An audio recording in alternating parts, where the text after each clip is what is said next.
because of the experiences that we had gained together, we were able to put the many facets together, the licensing strategies that you were able to teach me, the leadership skills that you were able to teach me, the opportunities that came about from some other situations. And it seems like successful executives, through that exposure that you're describing, are able to put all of those parts kind of together, all those pieces to the puzzle that maybe others can't see. But you were also savvy enough to know, and I understand you're going to do this with Jerry Smith.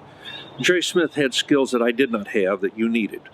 You brought him in also. You were not afraid to get out and get the information where it best came from.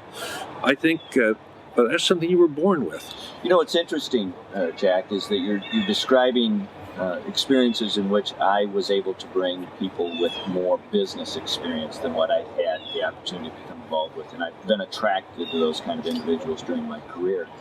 It's also interesting to see that as the new technology advances come along as quickly as they do, that some of our mentors, some of the people that are teaching us the things that we need to know about business now, are actually younger than we are, who are more interested in some of the new technologies, more have the ability to adopt them and to explain how they can grow our business. Yeah, I think that's true. I think let me give you an example. I'm sitting at the University of Michigan State. In walks my dean with his entourage, and they're carrying a computer and a scanner and all this stuff. And I had just now learned how to use a touch-tone telephone. He says, "Look what I brought you."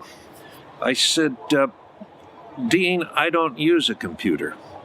He said, "You know, we've noticed that."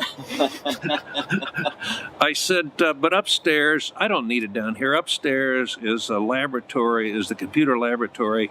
The latest of everything is there. If I need a computer, I go up there." He said, "Jack," he said, "you're famous for making your classroom a friendly, non-threatening place." He says, "You give easy tests the first time so people have a success experience, don't you?" I said, "Yeah, I guilty." He said, "And it works."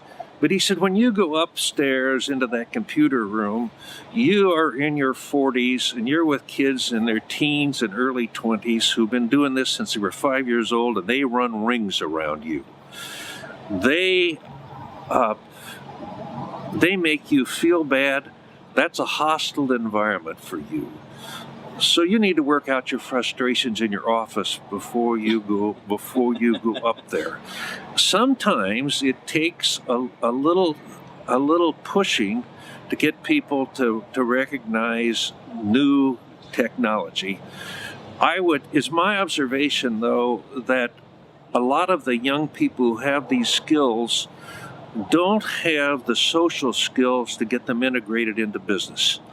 And I think that's a real mistake that we're making, in that we don't train in the social skills as well as the technical skills at the same time.